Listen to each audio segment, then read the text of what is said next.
didn't know he went to y'all already. We don't have.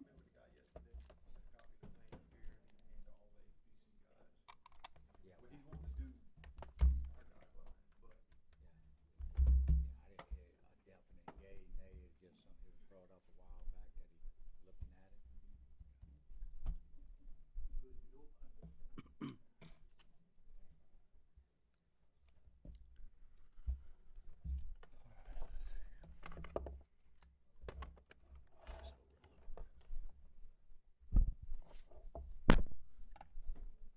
We'll go ahead and get started. Doug, I think President Seal is going to be delayed for a little bit, but we'll go ahead and get started. Jeffrey, would you lead us in invocation? Let's pray. Our Father, who art in heaven, hallowed be thy name. Thy kingdom come, thy will be done, on earth as it is in heaven. Give us this day our daily bread, and forgive us our trespasses, as we forgive those who trespass against us. And lead us not into temptation, but deliver us from evil. Thine is the kingdom, the power, and the glory, forever and ever. Amen.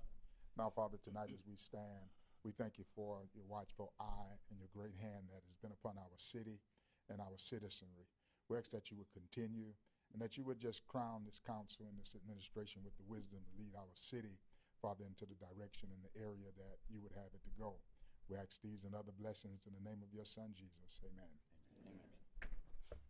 I pledge allegiance to the flag of the United States of America And to the republic for which it stands, one nation, under God, indivisible, with liberty and justice for all. All right, do we have any amendments to the meeting tonight? Nope. All right, agenda accepted as is. First thing, our next regular scheduled meeting, let's see, will be on October 8th at 5:30 p.m. Jeffrey Woods, is he here? First guess? Nope. Okay, let's see, minutes approval. Motion to approve minutes on September 3rd of 2024. Motion. Motion by Councilman Hoffman. Do I have a second? Second by Josh DeSalvo. Any discussion? Vote to motion. Aye. Aye. Aye. Aye. Motion passes 6-0. Motion to approve minutes of September 10th, 2024, special meeting. Motion. Motion by Councilman Hoffman. Second by Councilman DeSalvo. Any discussion? No? Vote to motion. Aye. Aye. Aye. Aye. Motion carries 6-0. Mayor's report. Oh. First thing we got is a federal grant agreement between the city of Bay St. Louis and Tetra Tech for the SWIFT grant program and authorize the administration to execute the agreement. Motion. Second. Okay, it's got a motion to approve the professional services agreement for federal grant administrator between the city of Bay St. Louis and Tetra Tech, Inc. for the SWIFT grant program and authorize the administration to execute the agreement. Josh DeSalvo moves. Councilman Reed seconds. Any discussion? No? Vote the motion. Aye. Aye. Aye. Motion to select DRC Emergency Service as disaster, debris removal and disposal contractor, the city of Bay St. Louis, and authorize administration to negotiate contract for services. So is this a new one? A new contractor? Correct. Can you tell me about them?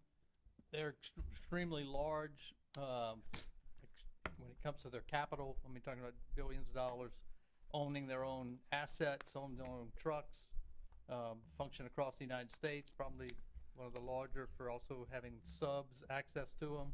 The county also recently selected the same company, which I think is also favorable, but mainly they can stomach a big hit. So if What's we that got a mean? Katrina type of environment, that they can handle it. The other piece, they can also cash flow in the event that we don't get reimbursement as fast. That's something that Well, that the didn't work capital last time. for it They have a to do. so watch how you say that, because there's only a limited amount of cash flow that you can. I think more what he means is that if they need to, The invoice was submitted and it Invoice. was paid the next meeting. I mean, that's what when an invoice is submitted, you legally have to pay it at Yes. the next meeting. That's just the law. That's how it is. I know this company has, I think, over $1 billion bonding capacity. They are comparable in size to Ashbrit, who we had last time. Ashbrit did not submit this go around. Anything else where? Crowder Golf was the other large company, and then there was a Sears, C-E-R-E-S, was another kind of large company. But basically, you know, looking at it, we were trying to figure out, okay, who's got the manpower, the financial backing to handle a big hit if we had a Katrina or that type of thing. And we currently have the debris monitoring in place. Debris, Correct. FEMA consultants in place, debris monitoring's in place, Yes. and this would be the third part, just pre-arranging, so when an event happens, they're calling, just like So- Tetra Tech was calling us this last week on Monday, Tuesday, and Wednesday, saying, hey, we're watching it, you know, if y'all need anything, let us know. They'll be doing the same thing and talking about, you know, we're putting trucks in the area, that kind of thing. And so this is for the next year? It would be for the next year, correct? Okay. So in the event of a storm, And then you there's- would do a work order for them and say, engage. And there's options too. It's longer. I can't remember what your RFP said. I think it's longer than a year period. I just can't remember what it is. Any other more discussion? We had about 10 or so submit, and all good companies, but some were smaller in manpower. Gotcha. Some didn't own any trucks. They were completely just paper pushers. You know, so this way they can send their own trucks if needed. Okay, that's a lot, so. Keeps our downtime, less. Any more discussion? Go ahead and vote the motion. Did we make a motion? Wait a minute. I'll make a motion to approve it. We didn't have a motion. Okay, we got a motion by Josh DeSalvo, to select DRC Emergency Services as disaster debris removal and disposal contractor for the city of Bay St. Louis and to authorize administration negotiate contract for services. Second. Second by Councilman Reed. Any more discussion? No, vote the motion. Aye. Aye. Aye. Let's see, reminder to complete zoning survey. And the next Okay. thing is just a reminder to complete your zoning survey from Orion that they sent out and all. They just asking for input and I'll fill it out. You know, get that back to them so they can And- move And we forward. did get an update. As of today, he did send me an update. We sent out 21 surveys to basically key people, city council, planning and zoning, key staff. We got 11 of those back. So like by Wednesday, he's hoping to have that so they can keep moving and doing what they're doing for our zoning ordinance rewrite. Mhm. Okay. And when's he supposed to have all this put together? The timeline for the thing is about a year. Yeah. So the Okay. target dates, we're trying to have it done before next June. Just in case, I before we don't, all finish. if any of you have not done it, basically what it is, it's just asking your opinion on the zoning ordinance, what you like about it, what you don't like about it, ease of use. So I think it's probably trying to get them a general consensus of how they should frame the new one. So I could see where it could be very helpful to them in writing a zoning ordinance. What was the date, Mike, on that? I know that was sent out. What was the goal of getting that completed by? The most recent, the 23rd. second one he sent out was asking for when, like sometime tomorrow afternoon. Tomorrow, Okay.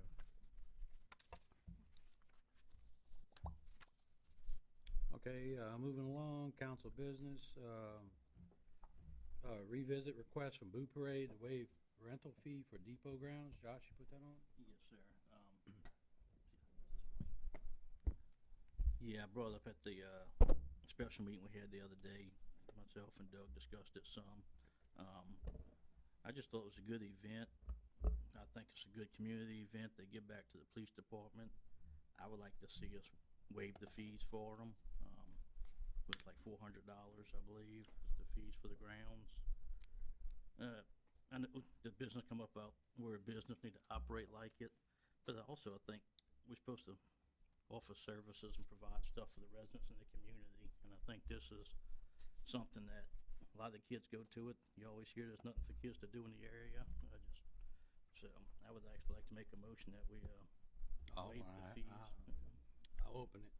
Okay, thanks, sir. So I'll make a motion to, I didn't open it. oh, I thought you said you did. I want to get discussion from the rest of the Okay. council. Well, I was gonna, you know, what we've been doing is, you know, the council supporting it. And I think we could, drop the, money off at the, city hall of what we were gonna contribute to paying their fee. So I was gonna drop off $100 tomorrow, to go to paying their fee. To help on paying their fee. And I think the fee is what, $400? Okay. Yeah, I mean, Josh, I see where you're coming from. You know, I don't think we're trying to, you know, and again, great event. There's a lot of great events that come, but I think it's at least cover the expenses. I think in this instance, the report alerts are gonna be put out. We know there's gonna be cleanup after the parade. I think we've got it. Chief had mentioned we got all hands on deck, not just for this event, but because there's a homecoming that night. But that's added expenses with, you know, with having our officers. I think all of our department out there. And again, it's not to make money, but it's at least to cover some of our expenses in these kind of events. Also, I mean, we were asked a year ago to redo the rates, and we did that based on the administration's recommendations. And it's just not fair to give one a break, because these are discounted rates, and people have already paid throughout the year, and don't give them discounted rates.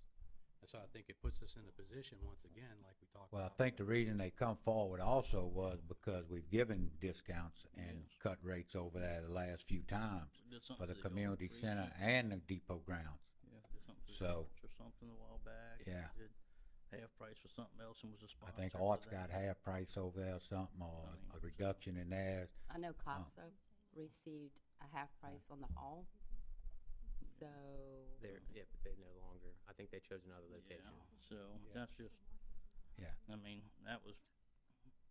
that's why I brought it back up. I just feel it's a good event, and I just feel that And again, I mean, it's for the. it's it money going to an individual, anything, they give it all. You know, they made, like I said before, $5,700 worth of donations back to the police department the last 3 years, I think it is. You know, they market our city as well, bringing people in. Exactly. And again, I think, you know, it's something that is allowed, but it, you know, again, we did set fees, and this is the prices we did set. But then, again, you know, we've opened that can when we allowed others to get discounts and free. So, Exactly. Well, I mean, and again, I want to. I mean, then we get into the slippery slope of what's the objective rationale for, you know, it's a good event. And I get it. I'm not just. yeah, but there's a lot of good events. I'm not gonna and argue that's that the thing, point. is we'd have No. it, yeah. I mean, and it really needs to be. I mean, we've always talked about consistency, and so when you start to try to, you know, I mean, I think there's rationale. We try to take them case by case, but we also want to be consistent with these decisions. And yeah, when you open it up for free for one, you got to be, you know, be ready to say, hey, you give it to them free. Why can't we get it? And it's hard to say, well, this one was a little bit better. They did this. That's why we got to basically have our set rates and not deviate from it. And I think my argument for that is that they did get back to the police department. Look at the crowd they bring in. The streets are packed. I mean, so you get other events down there, you might have 50 or 100 people, but I mean, you got 1,000 people, 2,000 people in the streets for this parade. So that was just my thinking. And it's more for the community also, not just for them individually or anything. It's for It's for the not for an community. organization to raise money for them to spend, you know, on anything. But again, they've given back every year to our police department for things they've needed as well. And, you know, it's not going in anyone's pocket. It's not to help fund anything for themselves, anything.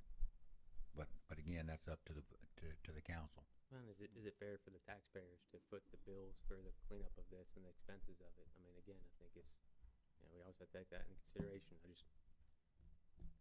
think it's it is a slippery slope once you go down and allow it for one, then it becomes. If we nitpick, clean up everything, we wouldn't be the city of Bay St. Louis with the events and festivals and what we have. People come here for that environment. Then So if why do we have rates? Then why did the administration recommend rates for rentals for that area? Because the administration, I mean, you ask for rates, we give them, but we also believe some people should be charged. It's If you're like doing every it for your own, huh? Every meeting, you're sending somebody to us. Well, they got a right to come ask, you know, but it's up to y'all whether y'all allow it, and y'all have chose to allow it for a few organizations. You know, before it wasn't allowed, and you didn't see people coming. Now once you open that can of worms, people's coming, and I'm sure there's other ones coming. you know? So, Well, I so mean, you can, I you thought- can blame it on the administration all you want, but the bottom line is y'all voted to give others discounts and free, no matter what it is. And again, I think it's well worth it. Well, I think the But- last one but that was discussed was that it was a 3-day event with CASA, but I think there were councilmen that actually put up some of their personal money to offset some of that total cost. I On think it was- CASA? Yeah. No. Yeah, that was the No. last meeting. Yeah, it was approved to give them a half price, And then which is a it- great council, event. Did anybody say that they would personally give Yeah. to offset that cost? I did the last one, yeah. To where it meets that threshold. So, I mean, we give this one away, we better be prepared to give the next one away and the next one after that. Again, and look, this is your vote, but don't blame it because the administration gave you a cost for it, because again, that was asked for and that was given, and it's something we do believe in. We need to look at the rates and try to figure out a way to justify what community events are and allow them to use it or something. Let me just say, I think the part that's missing here that all of you need to consider is there is ways to, as a city, it's not so much about waiving fees as much as it is marketing the city. So under state law, there are ways to waive fees in exchange for marketing opportunities and different things like that. So I guess when you look at this, it's one shoe doesn't fit all. There are different organizations it's the same with donating money. There are organizations that you can legally donate to. There are organizations that you cannot. And so all of these things have to be taken by a case-by-case basis to see if they fit what you can and cannot do. For example, if somebody came in and said, I want to have my wedding reception, but I can't afford it, can you waive my fee? There's no legal mechanism for you to do that. This case, if you wanted to waive the fee, you could based on the marketing and the numbers and the amount of people to promote the city of Bay St. Louis. There's a certain percentage of a meal that you can allocate to stuff like that. You can go up to a certain percentage. Don't ask me that percentage off the top of my head because I can't tell you, but. Anybody else? I mean, can you do that for churches? Actually, I think. I'll look at that and tell you. Okay. There's certain things you can do for churches, Mr. Jeffrey. I just have to look and see exactly what you can and cannot do. Because the reason I'm asking is, like St. Rose have the barbecue weekend and their weekend, and I think they come forward and they pay their fee. I mean, if we do this, we're gonna have to open it up to everybody, and let's waive it for everybody. And I know everybody gives back to the communities, Right. But again, that's, again, I think we've already picked and chose, and I think that's what's opened this can of worms already. So, it's not because we set fees, it's because we pick and chose who we gave discounts or free to. So. I think one was in exchange for a sponsorship or something. That is normally. So if you, just generally speaking, if you look at, say if you pull up whether it be the city of Gulfport, city of Diamond Head, city of Timbuktu, if you look up any of their agendas, you will probably see waiving a fee, not donation, I could say donation, but waiving cost of stage rentals or barricade rentals or use of community centers or whatever the case may be in exchange for, it's usually in exchange for sponsorships a lot of times, and that goes towards that marketing component. Sometimes with 501c3 specifically, you have an exemption there to waive the charges for lease. So example, the Alice Mosley Museum is a 501c3. You do not charge for them to be in that building. That's because of that statute that allows that to happen. Boys and Girls Club, you do not charge for them to be in your facility. Boys and Girls Club is they have a specific statute that allows for a city to donate to the Boys and Girls Club. CASA, the same way, there's a specific statute that allows the city of Bay St. Louis to donate to CASA. If I create Heather Smith's LLC or Heather Smith's nonprofit, that would not give you necessarily a mechanism to donate to me, like say CASA or the Boys and Girls Club. American Legions fall in there. There's something in churches, and if you give me a few minutes without me talking, I'll find it. There's certain things you can do for churches. Okay. What's the pleasure of the council? Y'all wanna revoke this? I would, I don't think I we would, voted it last time, but. I think, Did we vote last time? well, It wasn't very- I think we need to leave it, well, table this until President is here and, make him inclusive in it. Okay. Yeah, we still got time. When is the Boo Parade? October 19th, I think. October 19th? Okay. So we have another meeting. Okay, Caitlin, would you table this to the next meeting? Thank you. Okay, let's see where we're at here. Okay, council business, Gene? I had sent Mike a text about, an issue. I was concerned about a ditch on Longman Avenue. Other than that, I don't have anything. Okay, so you got that taken care of? Yeah. Jeffrey, nothing? Josh? Just like to thank Public Works and the fire department, and everybody for the little storm last week. The fire department was running around out there.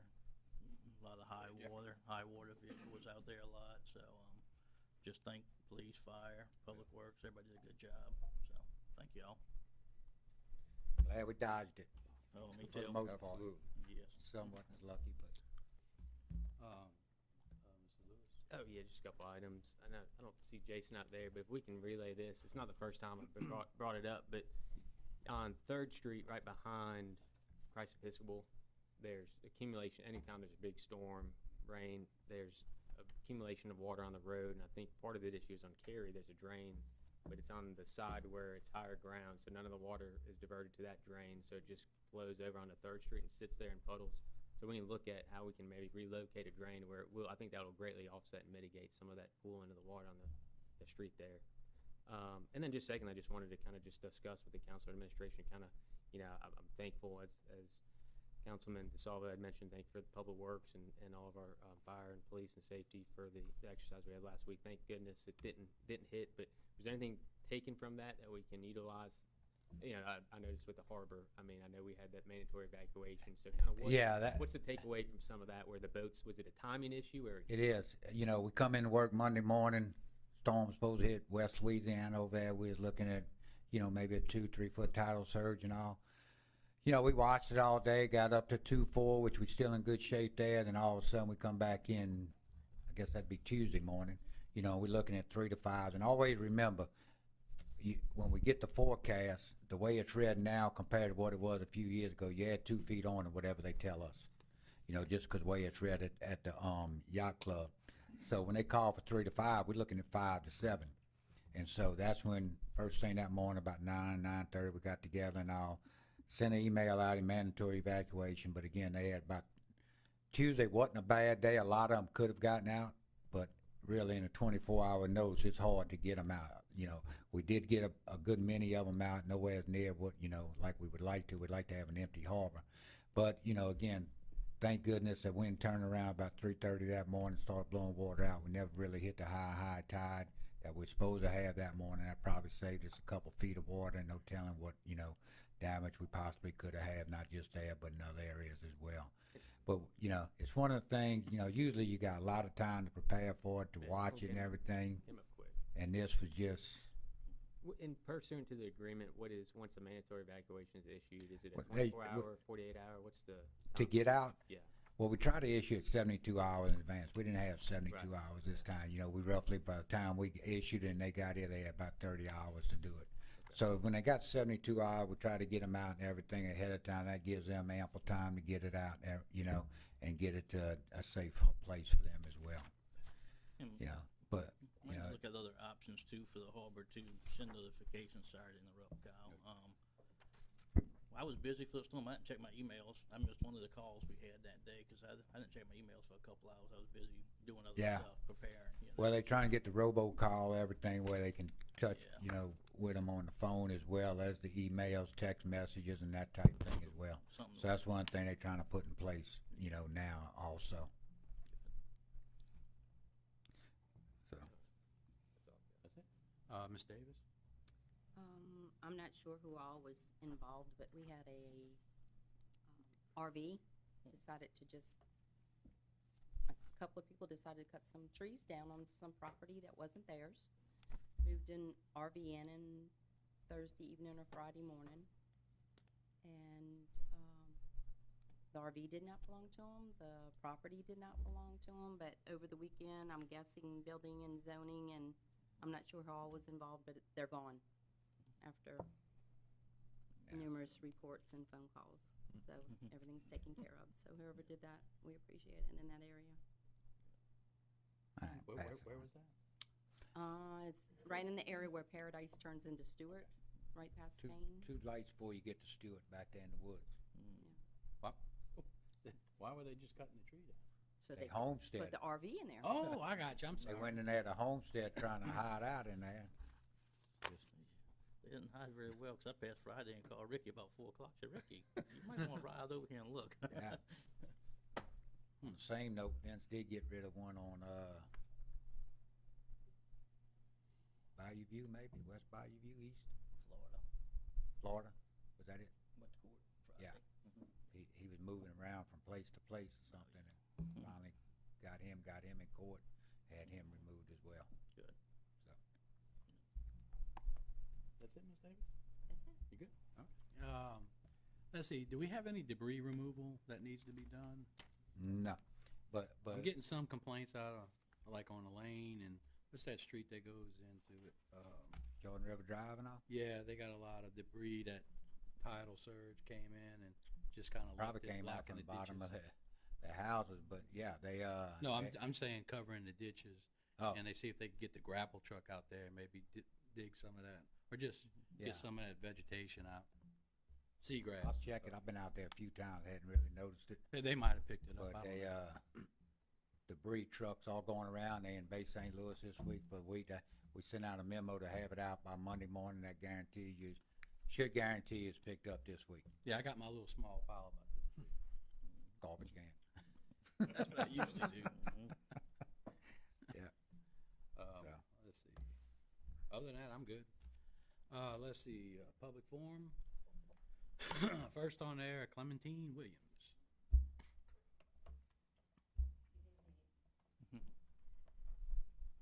Did I pronounce it right? Did I pronounce it right? Yes, Thank you. Clementine, thank you. Good evening. Good to you. I am Clementine Williams at 526 Easterbrook Street in Bay St. Louis.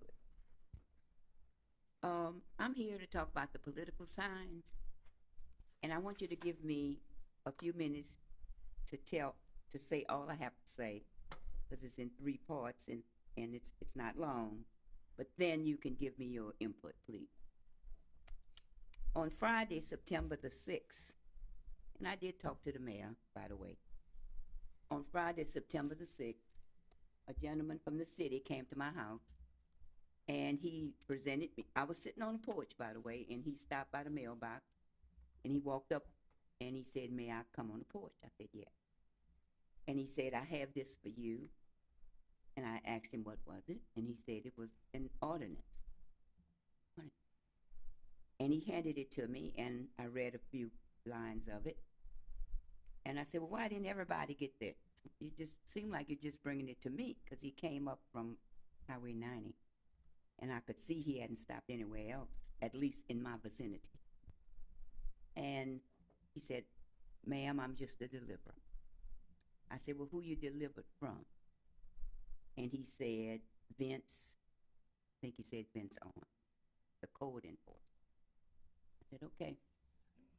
So he said, "Well, will you let your neighbors know?" Now, you know I'm not going to let neighbors know anything about this when he just brought this sign to me. And my point with that is, if it's a political sign or anything else, which is an ordinance, why not put it in a newspaper for everybody? Like this man here said, consistency. Why didn't everybody get it? I don't know who else got it in the city, but I do know I got it. And I asked my neighbors, none of them got it. And he had political signs. Oh.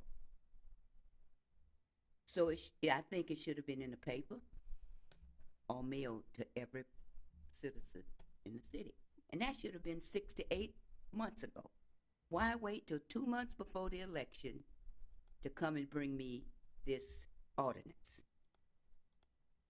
So I just want to know, here I am, 83 years old, sitting on my porch minding my business, and it seems like somebody's trying to intimidate me. That's what it seemed like to this old lady. So then, the second thing I would like to say to you, you people, is I've been at that address 50 years, over 50 years. And I've put out signs for Democratic candidates for 40 years. No one has ever asked me to move a sign back or forward. This ordinance was sent September the 10th of 2010. Why they gonna bring it to my front door on September the 6th of 2024? I mean, I've never gotten anything like that. I didn't even know they had such an ordinance. And by the way, the part that they wanted me to read is written in and highlighted. Not legal at all. The top line says not allowed on city property or right of way. I don't know anything about a right of way. Then the second statement says, starting September the 9th, 2024, any political signs on city property will be picked up by code enforcement. That's written in and then highlighted. That's what that man brought me. And so anyway, when I read all of this and saw all of this, I said, I need to call the mayor. I called him Friday. He wasn't in. So I went to see him Monday. He was, very respectful, very kind. And he said he would look into it. But personally, I didn't hear back from the mayor. Thirdly, since I don't know who else got this ordinance, I know I got it. So I rode around Saturday morning. I wanted to see where signs were. Harris's sign, Trump signs. I did see some across the town. So what I want to say to you gentlemen, if I need to remove my sign, and lady, I'm sorry ma'am, I'm sorry.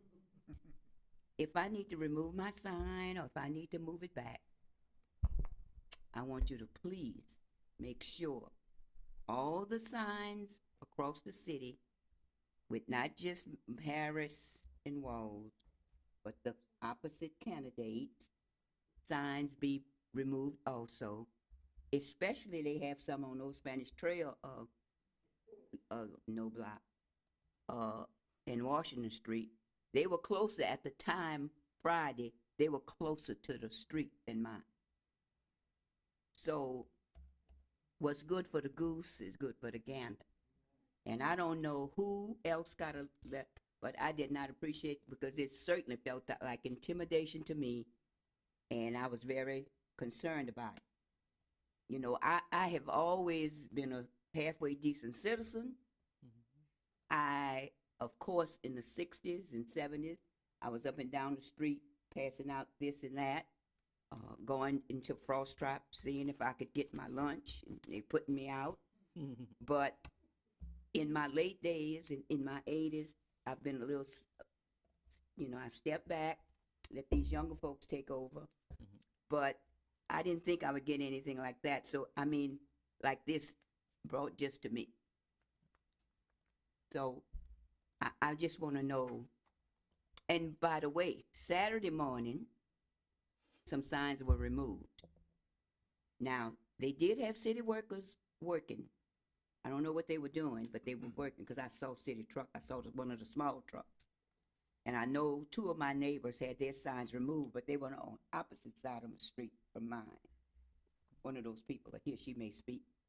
But she did make a police report because her sign was removed out the yard and hers was sitting further back than mine. So maybe you can give me some comments now, please. I think I'm looking at Google Earth at the front of your house now, and I see that you had a previous sign there. And, I had 3 signs. yeah, and well, it's just, this is just an older picture. Oh, but okay. Truck drives by and they take the picture and they send it on up. What I think what they're saying is it's just a little bit too close to the street. That's the city right away. But you have this one almost in your rose bushes. Well, that one, the one you seeing now, you say was on the road? Yeah, The you wanna right, see? so, Yeah, you wanna see it? I just pulled it up just so I can get our reference point. Well, I didn't consider it the road because, you know, I put pipes down. I had all mine covered. So it might have been right in front of the rose bush, but wasn't it? Wasn't it It's over right- by, right on side of it. Yeah, just slightly. It's not that big. and it was moved, you said? I don't know if it was moved or not. No, was just- I didn't move any. Okay. I didn't move any. and Ms. Clementine, can you, on the notification you received, it was just it was a copy of the ordinance, is that right, with it highlighted? It was just the part that said political signs, and the type of part wasn't highlighted. It was that written part they put in. Mayor, do we have a more formalized notification for any kind of?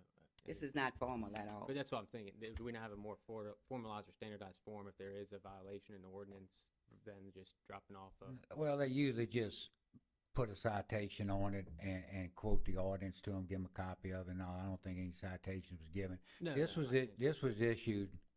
If I can just say, this was issued not just to Democrats. It was issued to Republicans as well. And I think if you go back and look on Washington Street, you know, Clementine brought it up about, you know, the signs over there and everything. I think you can see them all moved back in the yards. No signs was removed Saturday by a city employee.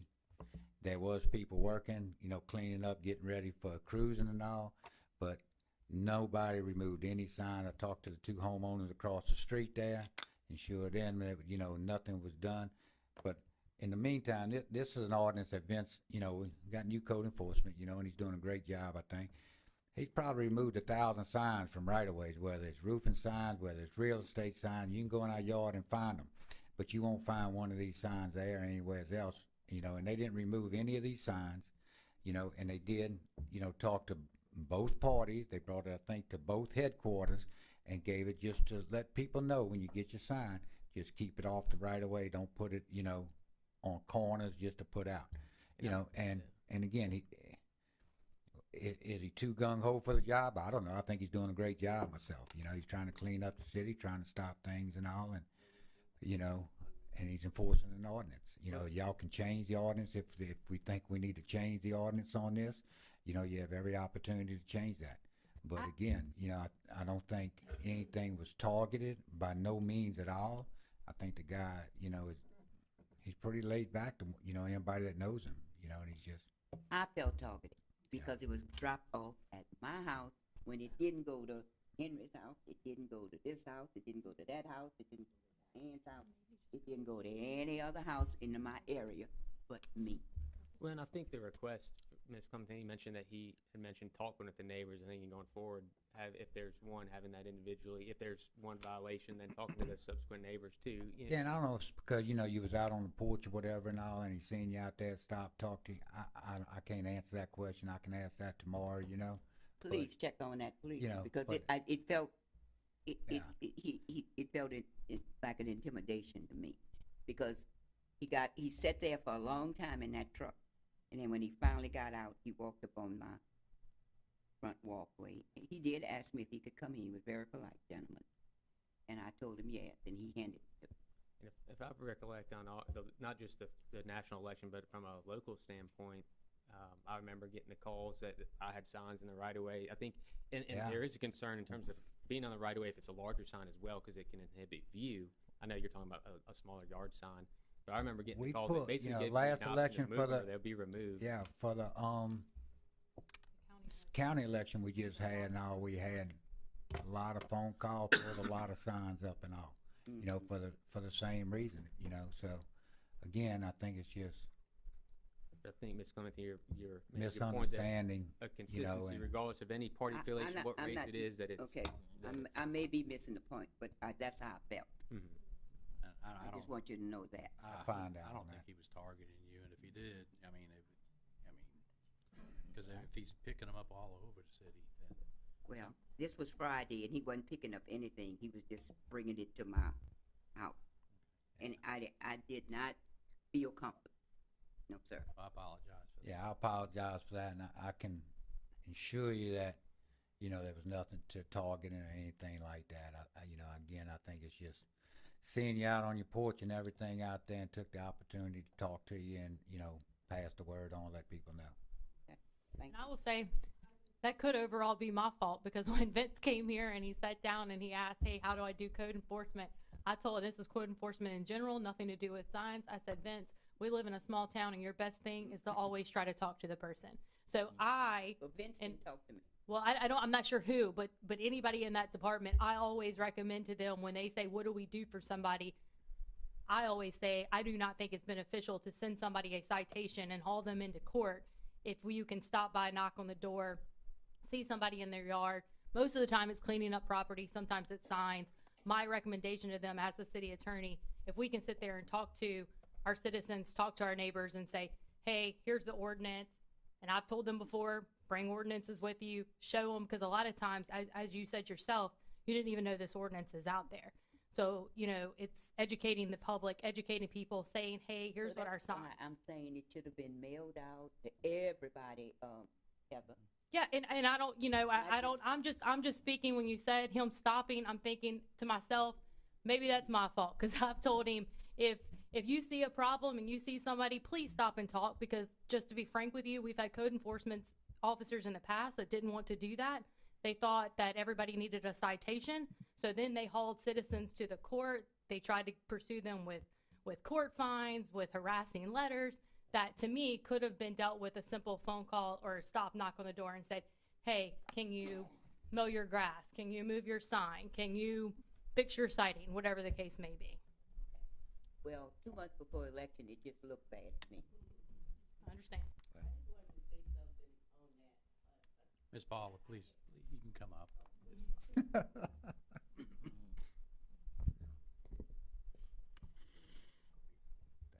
Paula Falconer to 404 Sycamore Street. I know, I won't assume to speak for Teeny, but she's always put a sign in the same place, and historically, they had not been enforcing that in the residential areas. So, like you said, your sign has always been in that place for long as she's been living there. But mostly, you know, they would enforce on the highways, medium commercial areas. So, with that being said, since we've gone to enforce it in residential areas and people are not generally familiar with the ordinances and stuff, that would have been good to put a notice out to let them know that, you know, you will be enforcing in the residential area.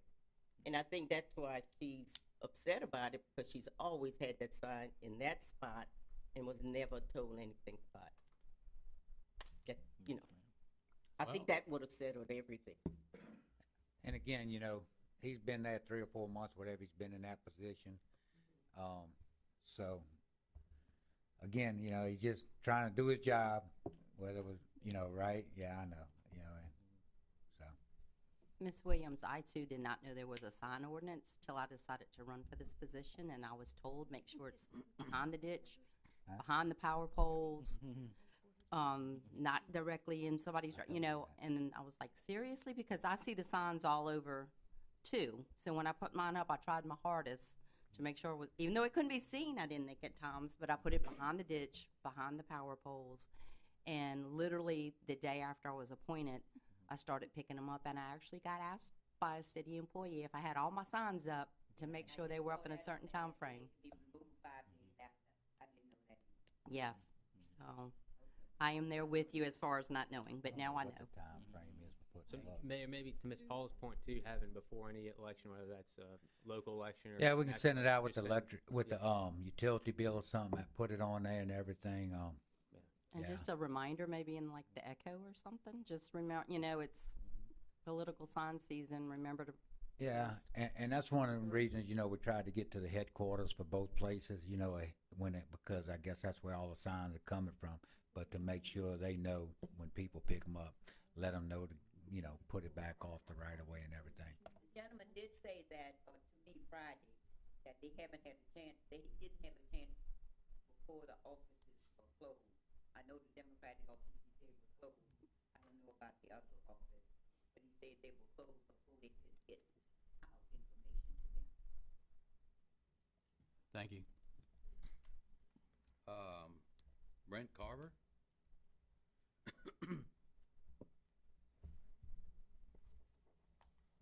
Hi, everybody. My name is Brent Carver. I live at 242 Citizen Street, and I'm here to revisit a flooding issue I have due to the new construction next door. And due to the storm that just passed, flooding got so bad that a pump that I put in to kind of help out wouldn't keep up. I have two separate landowners that's draining onto my property in addition to my property. And it's just flooded me out. It's the sixth time I flooded. It's messed with the foundation of my house. I think if they can't fix their own problem, my only option is to raise my house so I can put fill dirt underneath it. Or install some kind of beachfront bulkhead or something to keep everybody else's property out. But what happened was this property is built up so high, I can't believe it was ever allowed to build up that high. They built pretty much a mountain range right there next to my house. And it's diverting all the water to my house, and I have to do something drastic to fight it. And it was said that, well, you can just put a pump in. Well, to fight that much stormwater, I'd have to have probably a 3-phase commercial pump to pump all of that out. And it's just a constant battle. And it's been a while since I've been here talking about it, but it's just like there's no permanent fix. And I mean, I don't know what to do other than, maybe take legal action or something if I can't get any remedy. I don't know what else to do that's less drastic than lifting my house and bringing dirt. That's why I'm here, trying to see if there's some kind of solution that we can come up with. But they built a retaining wall around it, but essentially what they made is a retention pond, because the back fills up with water, and once the back of that yard fills up with water, once it can't take anymore, it overflows, runs down the other side of the retaining wall, goes around it on the other side of the property, and then goes behind it where there's another retention pond, and then it comes over to my house. So as it fills, the chain wall on the beach side of the property didn't go as far as the one on my side, because there was a 3-cluster water oak tree or something right there, so they stopped short. So the water, when it gets past a certain level and it can't handle anymore, it overflows around that wall and just comes back and floods me. And this is probably the 6th time I've flooded under my house. And I'm seeing cracks in the sheetrock and stuff now to where it's just getting worse. We had it leveled after Katrina, and I did some work to fix it. It's an old house that my grandpa built before I was even thought of.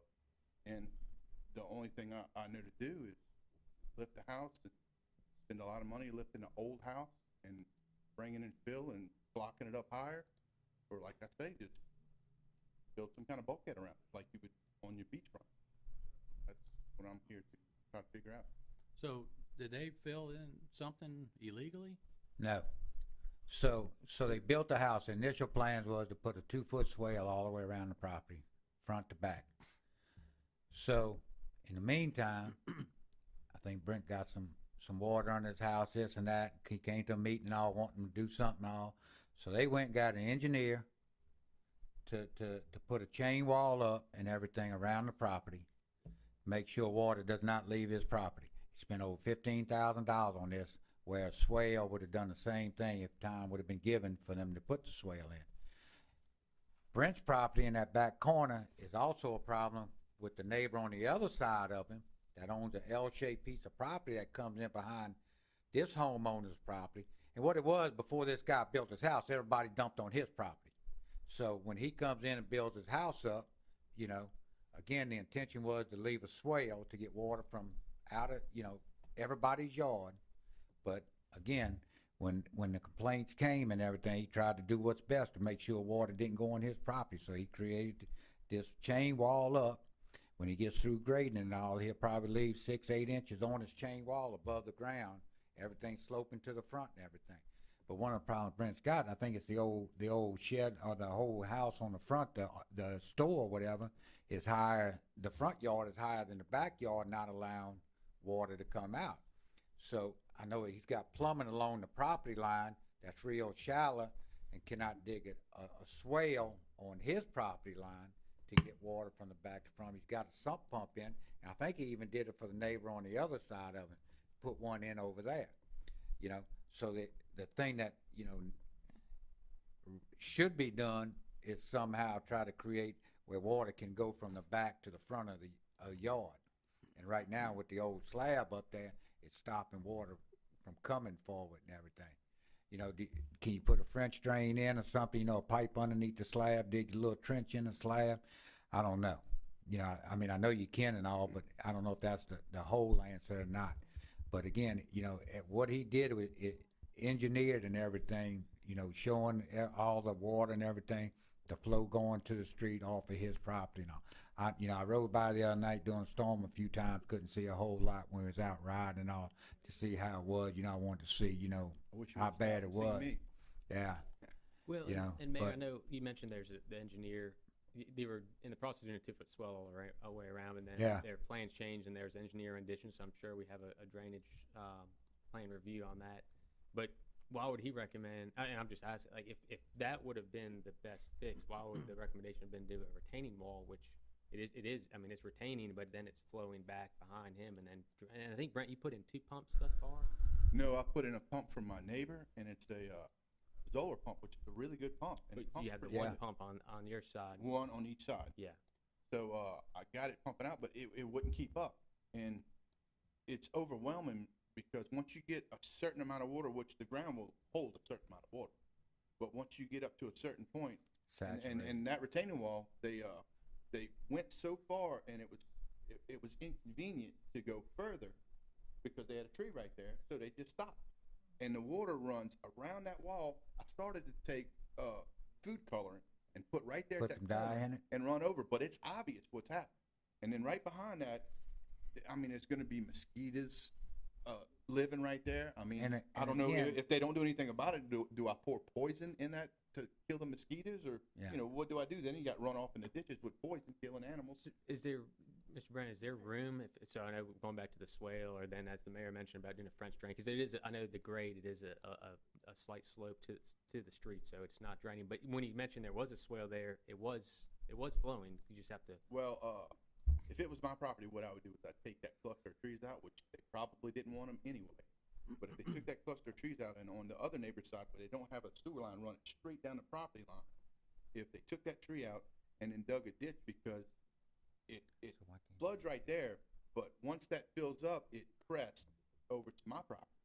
And it wouldn't really be a problem. I could fix it myself if my house was higher, but that, you know, that was done a long time ago. And then when they were doing construction, they flooded me a bunch of times, and I went to the contractor and I told him about it, and it was like I was bothered, and he's like, well, I don't know what you want me to do. I got an engineer, this is after the third time, he said, I got an engineer that's gonna come over and design a retaining wall. Well, I was like, well, I don't care about your engineer or anything. You're responsible for all of this water you're pushing on me from day one.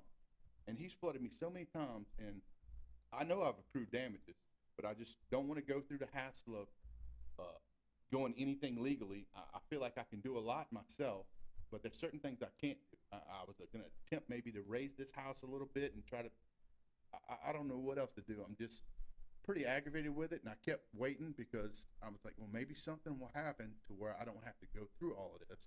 And I feel like that he should be responsible for all of that water because, I mean, unless it's just my fault for my grandfather building the house that low to where he didn't foresee somebody coming in and building a mountain range of a property next door. I don't see where those other two pieces of property flooding on me is my responsibility, which I tried to mitigate the damages by putting a pump in my yard.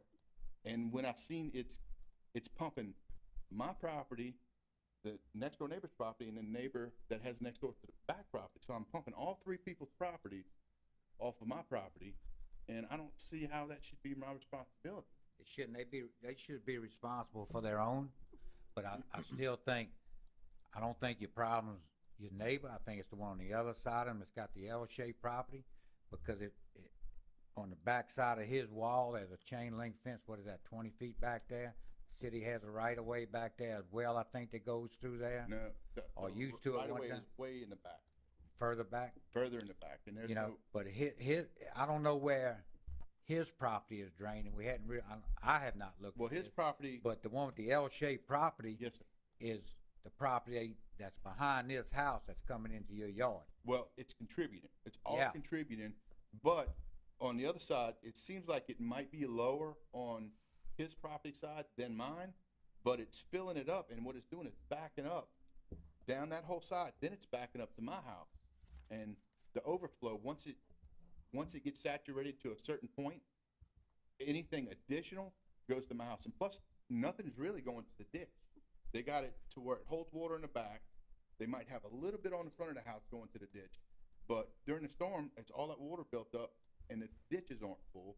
And I know we always have problems over there, and I was told that I was asking about the ditches, and I was told that he wouldn't be able to fill in those ditches, and or put culverts or anything, and I don't know, block. I think he got that engineered for culvert. Well, if he's got it engineered, I mean, how is he able to cover all that up to where it's just gonna slow all the draining and stuff down?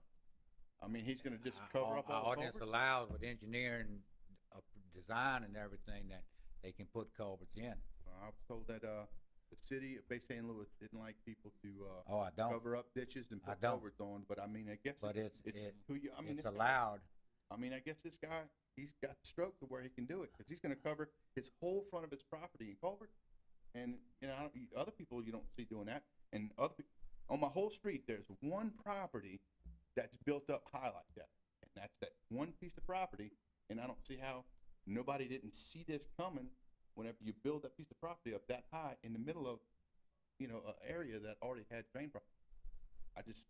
I don't understand Look, it. he talked to the contractor and all, he's willing to help try to do anything he Oh, he can. tells you that, right, yeah, he You tells know, you and, that. and they have, you know, they went out and spent $15,000 on a flood, on a wall that if we'd have left it and allowed him to do the swale, he wouldn't have had to spend, I mean, Well, the engineer shouldn't have recommended, I mean, I'm not, I mean, if. no, that's his but if you remember when recommendation- this first got started, wanting something now, didn't wanna wait and everything when it came up in here before. Well, I think it was and- to talk about the best solution to the, and remedy know, the problem, not just put. I just a still solution. think, again, we've talked about this numerous times. I don't like closing ditches in because I think it affects has a negative effect on drainage. Definitely. You can do what you want, you know, you can put as big as you want, but if you don't have the inlets big enough and everything else, I think it hurts our drainage and all.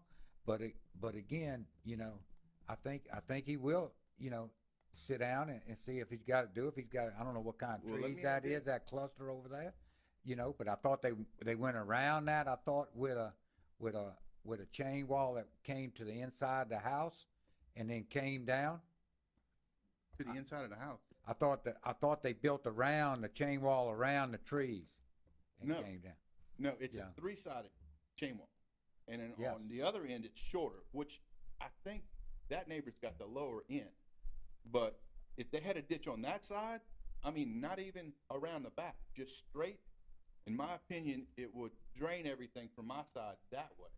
But, So your water's gonna go on somebody else's property. well, if he put a ditch right there, You know. the way they got it set up with their retention pond in the We back. can look at that and see. Well, if you the know. way they got it set up, if they put a ditch down the other side, that retention pond that they got set up right behind the retaining wall would drain that way because it fills up, and once it gets to a certain point, that's when it impedes on me. Yeah. But they got that tree right there, and like I say, they just didn't feel like. Get with him tomorrow and look at it and see. Well, you know. yeah, I would appreciate that, but I mean, just because they spent all that money on that wall, don't mean that just because that didn't work, they should be Well, I think that's exempt what from he's trying to going any say. further. But it sounds like, With a ditch coming Brent, you're having some wherever it is. difficulty getting with the contractor, getting some remedy. I- And then if Mayor, it sounds like he has somewhat of an amicable relationship with the city. Can we Yeah, get he something? does. I mean, you know, I think when Ricky talked to him, you know, he said, I don't know if you tried to call and said he hadn't received a call from you, anything, missed call, anything. He did. He did. I mean, I get along with Ricky, and Ricky seems like he's trying to help me. Yeah. But right after that, a little while after that, I tried to get in touch with him. I pretty much, I mean, the people that know me know I pretty much work 2 full-time jobs. And I tried to get in touch with him, and I know he's so busy, I wasn't able to get to to him, and it's so aggravating to me to even think about know. this, that, I just left can it look up at like, that and see maybe what the other something will property- happen. And, On the other and, side, putting a swale over there on the other side of the wall, we can look at that. and see, yes, but, You know, give it I that property also, owner. the neighbor over there called me because he had a stopped up sewer, and of course I'm a plumber.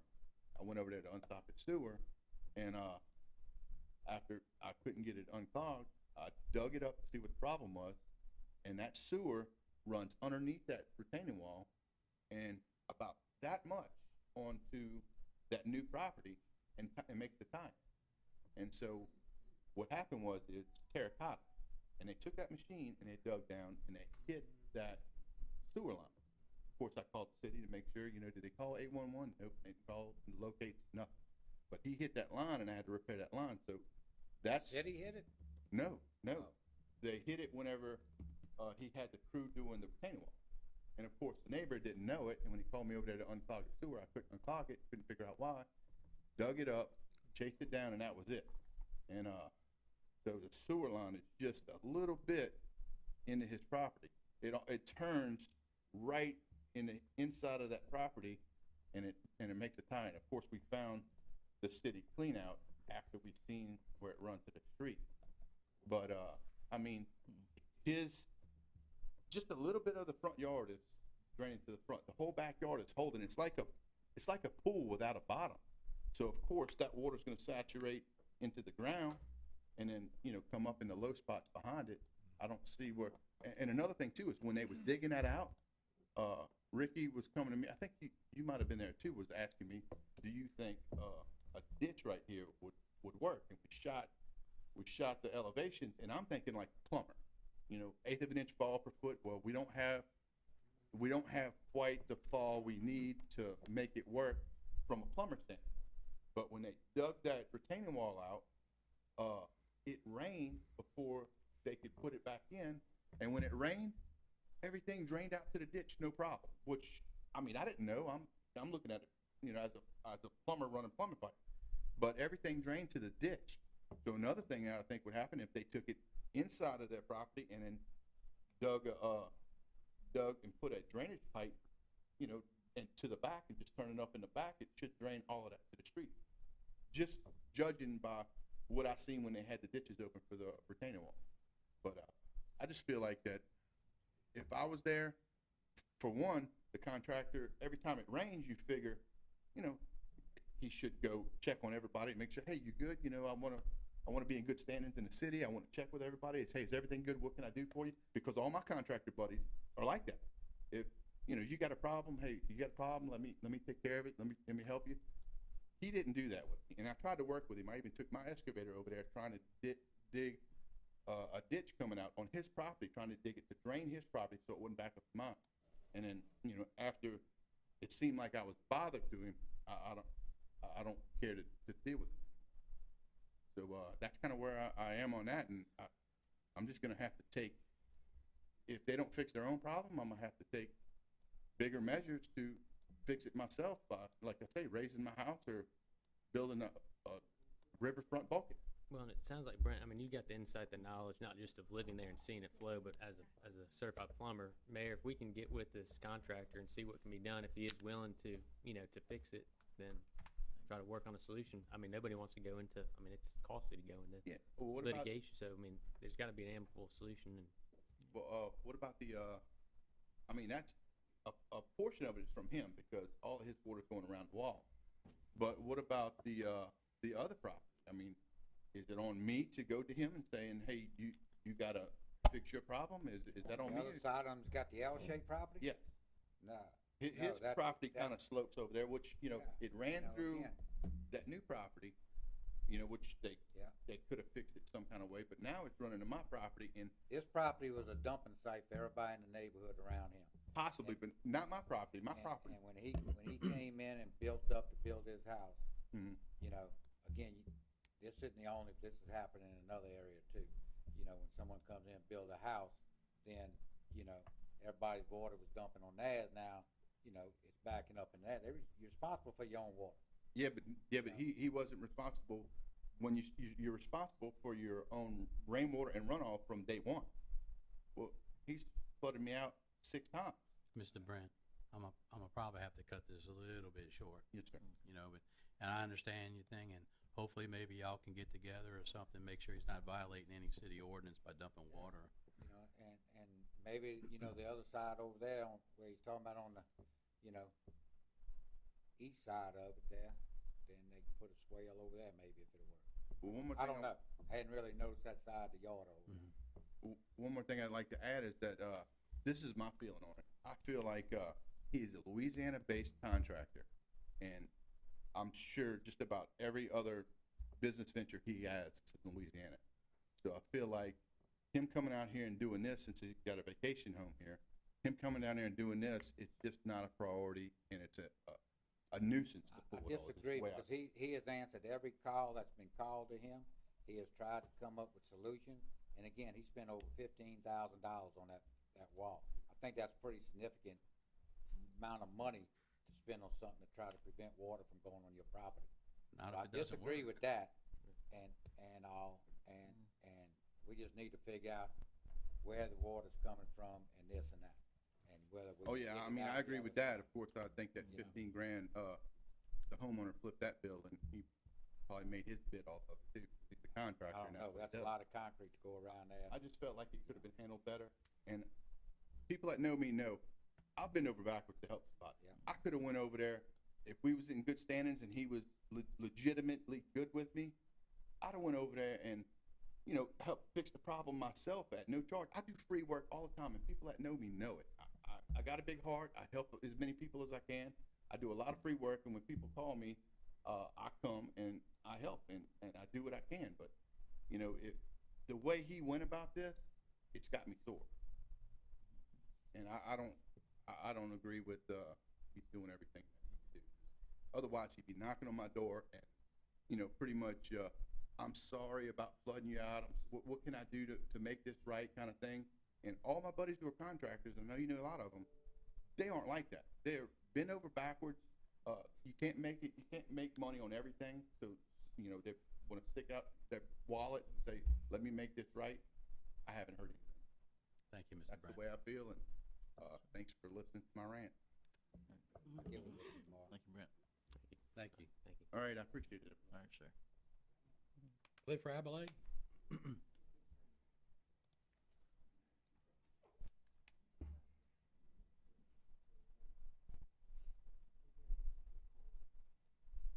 Good evening, gentlemen. Ms. Davis, pleased to meet you, ma'am. Cliff Rabelais, 702 3rd Street. I guess people leave. I will, what this gentleman's talking about, and Mike, I agree with you. Culverts are needed for driveways.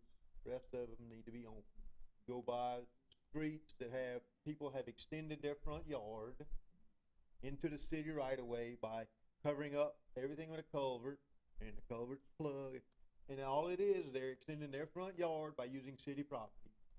I wholeheartedly agree that culverts need to be where you need a driveway, where you need access across a ditch, and other than that, it needs to be an open ditch. And Josh, in your area in particular, you know that, I know that. 'Cause- Anyway, that's what I'm gonna say about that. The real reason I came this evening is I was looking at this, and I've already talked to Mr. Mike Rizzo, and he may have to answer some of this $3.2 million, and Mike did answer a lot of my questions, but I'm gonna ask him to, you know, we take a lot of money, and, you know, those of us who just see it from the outside, we don't, you know, it looks like a shell game of some sort. So, we had $3.2 million, and Mike, correct me if I'm wrong, but this is going for the marina. And kind of go over that, how some things we work on cash flow, which I very well understand.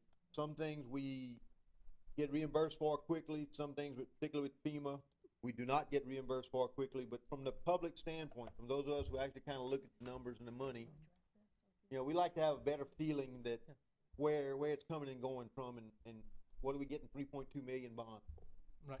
There's an agenda item, which I would assume Yes, the it's in the council will attorney's discuss when it comes up. And so I would say that we'll get into that when the council discusses it.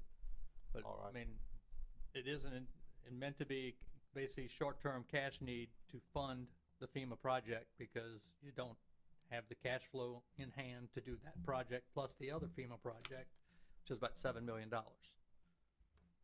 And you've got to wait until FEMA, you finish the project, then wait for FEMA to reimburse you. This is, And then yeah, pay it back. this is It's to meant to rebuild just the be a south cash wall flow of the and harbor. When that The grant other gets paid, it goes paid off. $3.4 million is for roads and Ward Which 6 option is that? that went under. Is that option A? Where's what option A? So they had three options, on that, You talking about Moffett Nichols? yeah. I'm good This with your isn't Moffett answer there. Nichols. This is Oh. Moffett Nichols. This is the FEMA project that we're talking about. Okay, Yeah. we'll South get- Wall. We'll get back in there. But I know Explain y'all it. have an agenda item for that. The for your one thing I discussion will would come up, say is, so from a take it to me during business public comment. mentality standpoint, the marina is one of the quote-unquote cash flow businesses y'all have. What we do at the marina is a positive cash flow for the city, so it, quite honestly, has got payback. You need to consider that where you spend the money. Spend Correct. it where you gotta pay. But one thing, you know, a lot of misinterpretation and rumors and, you know, conspiracy theories go. The city of Bay St. Louis has not spent one penny in the harbor from the general fund. It is self-funded, 100%. Nowhere's when you hear people say, "Well, we spending municipality money, we've been general fund." That's not true at all. Even though the city uses part of the parking lot for the general public, we have still never put a penny of city money into this. We have cash flowed, a loan, maybe for repair here or there, or when the harbor was going on, being built, waiting for reimbursement with the fifth pier or this and that, Tidelands and all. But the money comes back, we put back into the general fund or wherever it came from, but there's no time the city spent money on that harbor out of the general fund, utility fund, or anything else except for harbor fund.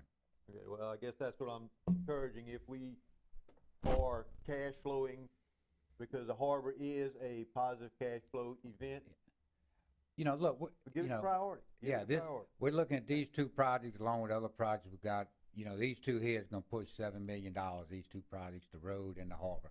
We don't have $7 million of extra money sitting there to cash flow this. So that's what this grand anticipation loan is about, to get the fund. Now, we can say we don't want to do these and turn down $3.4 million of repairs if that's what's chosen.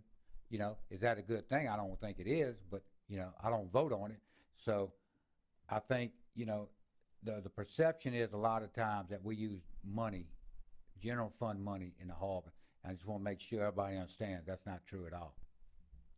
But that's where I go back to, the harbor is a positive cash flow event, more so than some other projects. I would suggest that we look at leaving that as a priority. Where you gonna spend your money, Yeah. where you get payback. Well, you get it back. So, thank you, gentlemen. Thank you. Thank I you. think you understand what I was asking. Yeah. Mike, thank you, sir. Maurice Singleton? Good evening, Evening. Mayor, and congratulations, Linda. Thank you. I just wanted to bring some awareness to an issue that was started as a rumor that the Ku Klux Klan was back in business in Bay St. Louis. I was told it's not the Ku Klux Klan, that it is a far-right, extremist, racist organization that's been trying to petition people downtown Bay St. Louis, and there's been stickers showing up. I don't know if you all aware. You They've saw been them? re- I saw it on Facebook. Yeah, Okay. they've been removing them when they find them. Okay. Don't know who's doing it or whatever, but Well, I just want to say it's been since like 1975 that I can remember that the Klan had a visible presence in Hancock County. That's a long time, all right? So I just want you all to be aware. I was at a school board meeting in Pasquistan about 12 years ago, and there was a mother whose son who had a problem in the schools, and I heard a school board member tell the mother that racism is over. When you look at our politics nationally and statewide, racism is not over. Alive and well, active, and it's everywhere. I'm bringing this to your attention because Bay St. Louis is better than that. It's always been better than that. And I don't know that y'all can do anything with freedom of speech. And that's what that is to me, is a freedom of speech issue. But we want you to be, I guess, forthcoming, ahead of that issue. And hopefully that you all will oppose it as much as we want it opposed. because African Americans for a long time have been the victims and the targets of those type of hate groups. Okay, I'm not gonna talk about our politics and where we stand on the politics, but we know that it's being perpetuated on the national level, on the state level, the racist, the hatred attitudes. And so we're aware, and we want you all to protect all citizens of Bay St. Louis. I think the chief will do a good job with that. And I have a lot of confidence in our chief, and I spoke with him about the issue as well. So we thank you for having him in position here. Thank so I just wanted to bring that as an awareness issue. Appreciate it. Let's see, Diane Frederick. Good evening. Oh, okay, you're not on the list. I'm sorry.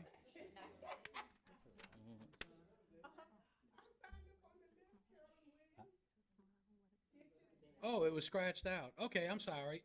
It was scratched out. Come on up. You're good. You wrote it on the side. I see. Carolyn Williams, 648 Sycamore Street. And I'm not about the signs or and he was talking about the culverts for the ditches and stuff. I'm here to see when are they going to do some ditch cleaning out down on Sycamore Street. Those ditches has not been touched. It's been a while. So I was just wondering, if they have that on the list to come on down and do some ditch cleaning at the dead end of Sycamore. Okay. The mayor, you guys have I know with Public Works, you guys have a schedule to hit every quadrant, within time, so. They try to. Yeah. So, do you know where are they currently? Okay. No, I know they spend a lot of time there with the storm and all, getting that, trying to keep main drains open, some of that and all, again, but I'll find out where they at. Thank you. Now Diane Frederick. Good evening. Hi, I'm Diane Frederick, 515 East Brook Street. My complaint was more like the signs. I did not get a letter. I only put my sign out on Saturday. And within 30 minutes, I left, went to my sister, and came back, and the sign was gone. So I called Miss Clementine, and I asked her and some of the neighbors, did y'all see who took my sign?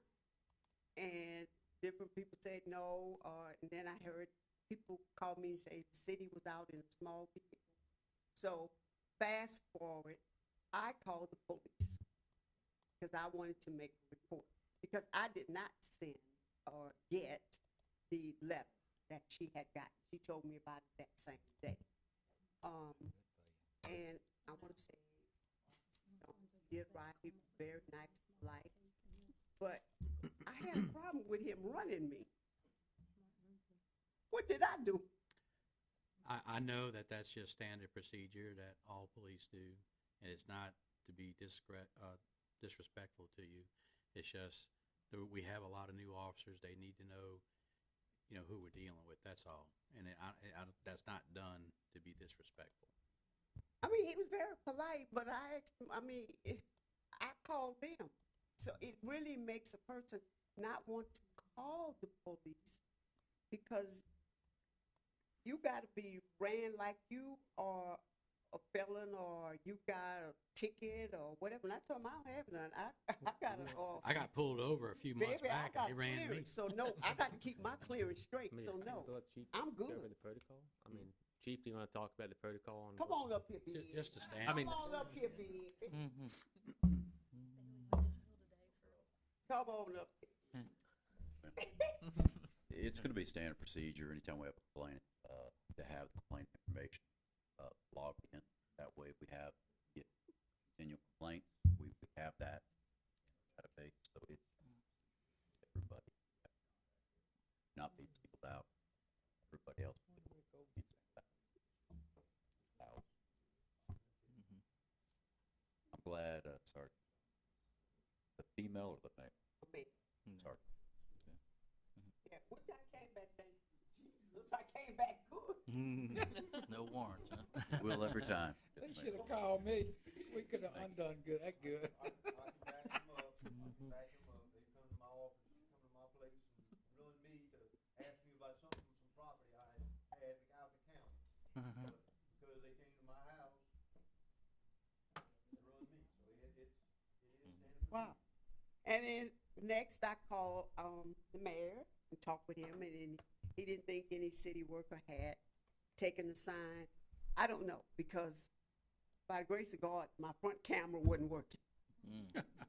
So, anywho's, it was taken, and I did, speaking to, Sergeant Jones, I asked him, I told him where I had the sign, and he told me that if it's underneath the power line, that was considered, because my ditch is closed too. And speaking to you, I love my ditch closed, because you know why? I had so many wrecks in front of my house, and Americans vouch for that, because Easterbrook is so narrow. People were on top of the fire hydrant, they lose control, but anyway, that's another subject. But, I have no idea who got it. I did receive another one, I got from the Democratic office. Matter of fact, the same day, because a lady had some. And I put them back forward. But I just didn't know.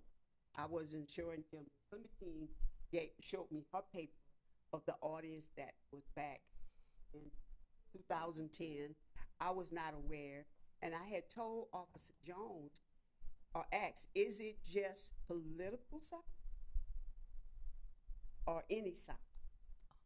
Because I had Booker Fest for a whole month. And I showed him, I said, these are the two holes in front of the drain, the drain in the ditch, where they was, and they just had got taken up like days before. So is it just political? No, but sometimes for special events and everything, they do let them stay out. You know, I think really for special events, they're supposed to be out 2 weeks in advance. But when you have some, you know, same thing with the church and all, with their festivals and the different things, now, they do allow, you know, them to stay out a little longer, as long as it's not on the corners, and you see them that too, but they usually get picked up that day and put back out, a lot of them, you know, with something, you know, so. No, it's everything. Again, you know, we've got a couple companies that's been given citations, had to go to court for littering because they continue to put them out all along, you know, 603, the four corners up there on the interstate, and up and down 90 on right away. And the only way to get them to stop was to write them a citation, put it in court, and take it to court for littering. So again, you can go by and see, and they got quite a pile of signs, you know, that they got. And again, they can come get them if they want, you know. But Yeah, I just didn't know if it was No. all signs or just no, for especially political. events like that, you know, and all, they try to help them out, you know, try to bring advertisement to it and everything. So, and then saying that, on Sunday, I rode around and took pictures, on Washington Street, Hancock Street, Old Spanish Trail. Some was underneath the mailbox, and I looked up, power line. So what was the difference? Now, these were Trump signs. What was the difference? And they were still there Sunday, and I have those in my phone. What was the difference?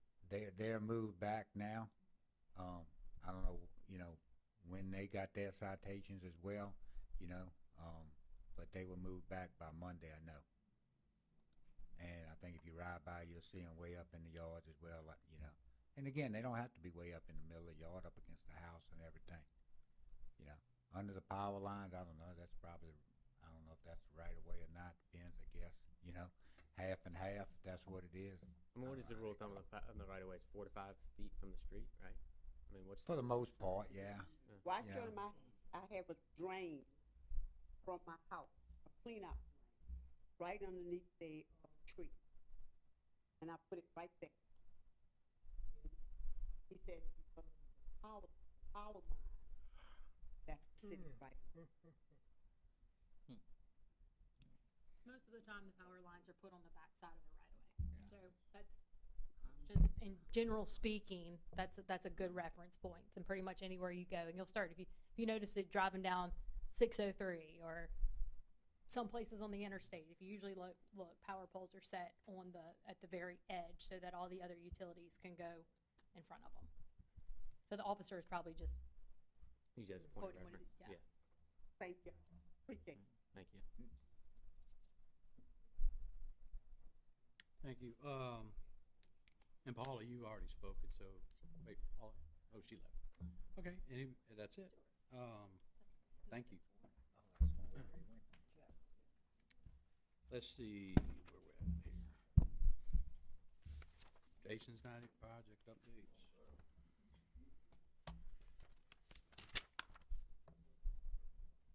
City clerk's report.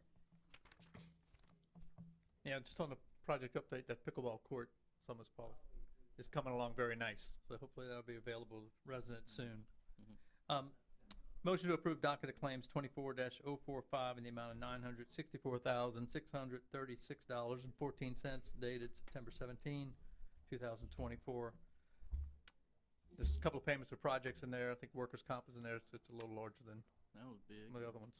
Okay. But I hadn't received any questions.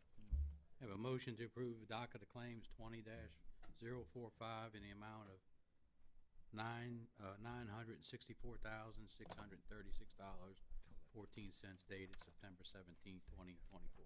Have a motion? Motion. Motion by Josh Salvo. Second. Second by Councilman Lewis.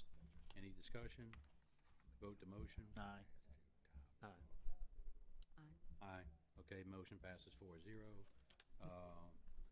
Anything special about that one, Mike? Now, the next one, just, motion approved special docket of claims 24-048, the amount of $3,000 dated September 17, 2024. This is dealing with fire fund. And they've had just more expenses, especially with dealing with vehicle repairs. Okay.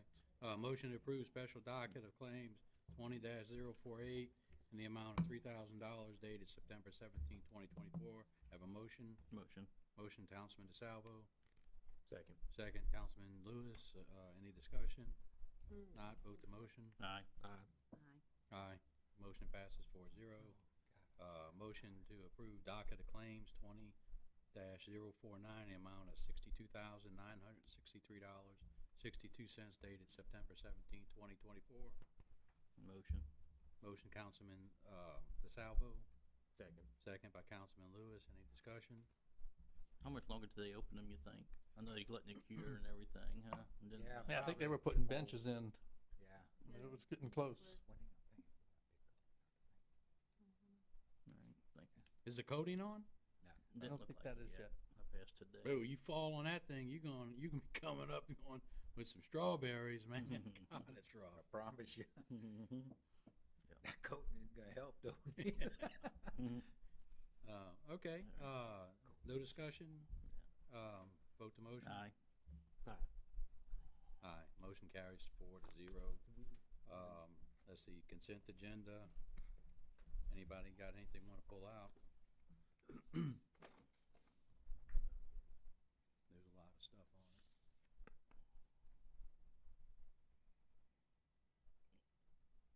Mike, what's that letter? You got a letter on 24 for the docket of claims? Certification letter? That's a Yeah. standard certification Okay, letter for gotcha. docket of claims. That's it. All right. Any good discussion? All right, motion to approve consent agendas, item 12 through 31. Motion. Motion by Councilman DeSalvo, Second. second by Councilman Lewis. Any discussion? No, vote the motion. Aye. Aye. Aye, motion carries 4-0. Next item, spreaded reports. Motion to spread wage and hours reports, cash balances, RG revenue report, grant, intergovernmental revenue report, detailed grant, revenue expense report, gaming and sales tax, Arbor report, business center meeting report. Anybody got any questions? Nope, motion to approve. Motion. Motion, Councilman DeSalvo. Second. Second, Councilman Lewis. Any discussion? No, vote to motion. Aye. Aye. Motion passes 4-0. Attorney's report. As we were discussing earlier, and Jason Thomas is also here, with Mississippi Municipal Advisors, to speak if he has anything to add, and I think Riso gave you guys a memo, but what this is to provide financing for the harbor for our FEMA project in the amount of $3.2 million. All of this is tied to the FEMA project worksheet. As you'll probably remember, Ms. Linda Kay, since this is all new to you, our original estimate on this project was around $1.5 million, if I'm remembering something around that. Well, then when it came back, the actual estimates, we actually may have gone out for bid on this, didn't we? Yeah, this is the one we went out for bid. And so we're actually sitting on a bid right now that could be awarded. We got one bid for it, and it was in the amount of 3.2. So we had to take that back to FEMA and show them this is what our actual costs are, get FEMA to change the project worksheet. That's the process that we're in now. We're in the final stages of getting FEMA to sign off on that, but we'd like to be sitting on go. We actually were under the impression from our DCMC that FEMA was good to go, and find out we have one more box to check. But we're hoping that the contractor keeps holding this bid for us. So we'd like to have the funding mechanism in place so that the moment that he says, FEMA says go, we can say go as well. So what this is a grant anticipation note. It works very much like a line of credit. Jason can talk about more of this if he'd like, where you draw down on it. So you're only drawing down. It's not like our general obligation bonds that we do where you get it all at one time. This is a line of credit style operation. I know Jason has looked at a couple of different mechanisms that you guys could use, and has decided that the grant anticipation note would be the best route to take. And so with that, we hope that you can actually get some of the interest and stuff associated with this forgiven by FEMA. We can't promise that, but we will definitely try, and DCMC is going to work with us on that. So what this does is actually engage my firm and Jason's firm to go ahead and get this thing started. The next thing we would do is bring you back an actual resolution that's more formalized, but this is the first step in that process. So, what's the 3.2 funding specifically? South. You talking about what's it for? Because I'm looking at the resolution, and you're talking about various projects for which grant commitments have been received by the city. This is the south wall of the harbor, along the parking lot, and where you go down the ramp to the beach on that end. And it's to replace that and pull that wall out and replace the wall again with a new wall. Yeah, this is pertaining to FEMA project worksheet number 00497. So strictly. Is that attached? The worksheet's not attached. Probably It's not, no. referenced in- Yeah, it's referenced in the engagement resolution. So this note will be specifically tied, as you'll see in paragraph 1 of that resolution. So the way these grant anticipation notes, the best way to describe it, or at least that I describe it, is that grant, or that project, not the grant, in this case, it's a project worksheet from FEMA, works as your collateral. So you're taking that project worksheet, you're taking that promise from FEMA that FEMA's going to pay, and then Jason is gonna take it out and sell it and say, hey, this is what we have, this is what Bay St. Louis is doing, this is their promise that you're gonna get paid, and you take that document and you bring it to the banks, and then they will invest in you, and that's what this is. Okay, this is strictly. so I still don't like the language in here that I'm reading. What, are you reading the updated one?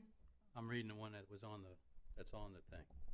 The one that says the city has received a confirmed grant commitment from Federal Emergency Management Agency, FEMA? I'm reading the resolution. Yeah, that's what I'm reading too. description. And so it just. To raise money for the purpose of providing interim finance for various projects for which grant commitments have been received by the city? Yes. I mean, okay, so yes. it, go ahead. it speaks like that because, I mean, that's your vague. I mean, if I go and list every project that's in this project worksheet, I mean, it's voluminous, and some of these things change. So when you look under the first, it says whereas, and then it says number 1, it references project worksheet number 00497. So the only thing that this can be legally spent on is FEMA project worksheet number 00497. And keep in mind, this is a not to exceed 3.4, so you're gonna be, or 3.2, which one is it, 3.2? 3.2. So what happens is you will use this line of credit to submit from your invoices and pay from this line of credit. So this isn't, like I said, this isn't money you're gonna have in a bank account sitting there. This is going to be a line of credit that you pull down from every time you pay an invoice And I think what's that kinda- comes in. And I think just a point of clarification on what I kind of got tripped up on is that in the language, and I think even the language, Mike, you had sent an email recapping what this is intended for, but there's various projects. It's not specific to solely the harbor. It very much is. This In is paragraph 1, it is strictly the harbor. referencing project worksheet number If you put a line 00497. in there, then I'm okay. So If I so put is it- what? If you can spell that out in this. It's in the resolution. Number one's in the resolution. And the resolution that you're approving, it's in the first, it says whereas, and declares as follows. Item Number 1, the list. city has received a confirmed grant commitment from Federal Emergency Management Agency referencing project worksheet number 00497, the grant, for the purpose of financing a portion of costs incurred and to be incurred by the city as a result of Hurricane Zeta. Yeah, okay, but I don't have that. That's the resolution that you're, No, where is the FEMA document number 049? Oh, you don't have the project worksheet. Yeah, where is it at? I can, We didn't attach that. But 00497 specific only to the harbor. It's the There's that no is other a harbor. harbor Strictly down in project the harbor worksheet. repair. This isn't the dredging part or anything, this is repair. Dredging is, Just the sidewalks and whatever. this is, yeah, dredging Not is, even the sidewalks here. no, this Just isn't that south sidewalk. wall. Sidewalk is ramp that totally goes to the beach. separate. So the south wall that runs along the length of Railroad the thing tracks. around, yeah, the That's south the wall. along That's the railroad south track? wall along the railroad track. Yeah, That's the south wall. The east wall of the parking lot is what, or the west wall of the harbor, however you wanna say it. That's a total different thing. That's what we're in litigation about and everything, trying to get the funds for that. We had some fund, trying to get the rest of the funds to repair that wall, and so we can move on before, and then do what we gotta do Those with that. sidewalks you That's referenced two is- different projects, that wall. Yeah, the sidewalks are dealing with settlement with that Moffitt Nichols report. Yeah. That's the guy, more that was here, I that pure think, last line. meeting. I know it's confusing, but this is strictly for that FEMA project on the south wall that was damaged from Zeta. Can't be used for anything else. Okay. And you can't, part of our discussion over the last months, you can't have one loan to even do both projects. You want Ida, Zeta. Two separate storms. two separate project worksheets, two separate grant anticipation loans. And yeah, it's that's what I was clean. gonna say. We specifically, and Jason, again, could talk on this more, but we as a firm you have to tie each grant anticipation, they are tied to that specific. Like I said, it is the collateral that you have. So if we have multiple different, especially under grant anticipation notes, because your grant anticipation is, you're anticipating that FEMA is going to pay you back. So that's what this entire thing is based on. And that's what we've been waiting on, is for FEMA to commit to the 3.2, whatever that number is. Which is the higher rate. The Right, higher, because if you remember, I think they allowed us 1.6, 1.8 or something on that order. Then when we got the bid in, it was this, and that's what we've been waiting on all this time for well over, I don't know, 2 years, maybe a year and a half, So for them to commit to this. So I just part of the packet, and this is let me get back here where that is listed. I think it was the memo to the city council. I think Mike Riso, you had sent this out, and that's why I just want a point of clarification. So on paragraph 4, during the project workshop meetings, the budget workshops, administration is recommending the use of grant anticipation loan for the 2 large FEMA projects, total estimated $7 million for both the harbor repairs and Hurricane Ida street repairs. Correct. So what he's referring there is he's just reminding you that during the budget workshops, y'all discuss this, because if we move forward with the Ida road repair, you're gonna have to do another grant anticipation note for that. So he's just generally reminding you, So this is, hey I guys, didn't know we if those talked were about tied, this. and that's why I'll make sure, because we know what the damage, we know, we got the estimate, with the project worksheet, it was the lowest bid was just shy of 3.5, so that 3.2 is gonna cover every bit of that. That's the Yeah, we road? have- No, No, this The is harbor. so this is something that has already been put out for bid, and it's been sitting with Gills Crane November. since November of 23. The 3, 4, And we- 9, 8, 3.4, or basically 3.5. So I Yeah. guess, And so the project worksheet, I mean, these things are 25 pages, and it goes through everything. I mean, the way FEMA works is it's a checklist of what you can and cannot do. So, I mean, it walks through everything that you can do, and if you do something that's not in that project worksheet, FEMA won't fund it. right, and that's, I just wanted the clarification, because just based on that, it looks like there was 2 large ones, but I understand No, now that that's they would just be a your separate. memo is what it Yeah. is. And maybe Jason can speak too, because I know in the memo it does reiterate, Hurricane Zeta debris cleanup took about 2 years to get fully reimbursed. So what would be the interest? And I know it says it may be reimbursable by FEMA, but we don't know for certain. So what are we looking at interest level, anticipating it But- could take 2 years, could And take, before Jason speaks on that part, the FEMA interest part is part that we've talked to Michael Robinson. We know it's something that FEMA can do. It's just a matter of will they do it and what Have- process is gonna take. So, I mean, It- we're gonna yeah. try like heck to get that, but I just also don't want us to be sitting here 2 years from now No, and you tell no. me, you said we could write Yeah. off this interest, and I don't want Purposely that wrote to the be. word may in that. well, I understand that, and that's why I want to understand what that interest rate, maybe anticipating this goes on 2-3 years to get reimbursed, and what that interest rate and level is gonna be to the taxpayers. Well, the interest rate will be a short-term interest rate. Unfortunately, right now, short-term interest rates are just as high as long-term interest rate levels because of the way the yield curve is shaped. But it has started to flatten, and the Federal Reserve is anticipated to cut short-term rates at their next meeting. So hopefully by the time we do this, rates will have come down a little bit. The term of the note will be for a year. If it goes on to 2 years, you do another note. That's how banks generally like to do it because it gives them the chance to reset their interest rates over that time, or something that's really an irregular funding mechanism. And also, but limited to a year gets you the shortest, lowest rate you can get at that So particular after a time. year, once we lock in, after the year, we don't get any reimbursement, then what if the rate goes up? Then The we have rate to could take- go up, the rate could go down. It just depends on where rates are at that So time. what are we looking at on, say, let's just say we spend that full amount to 3.2, what rates are we anticipating? Best case scenario right now, I would think probably somewhere around 4%. That'd be my best guess right now.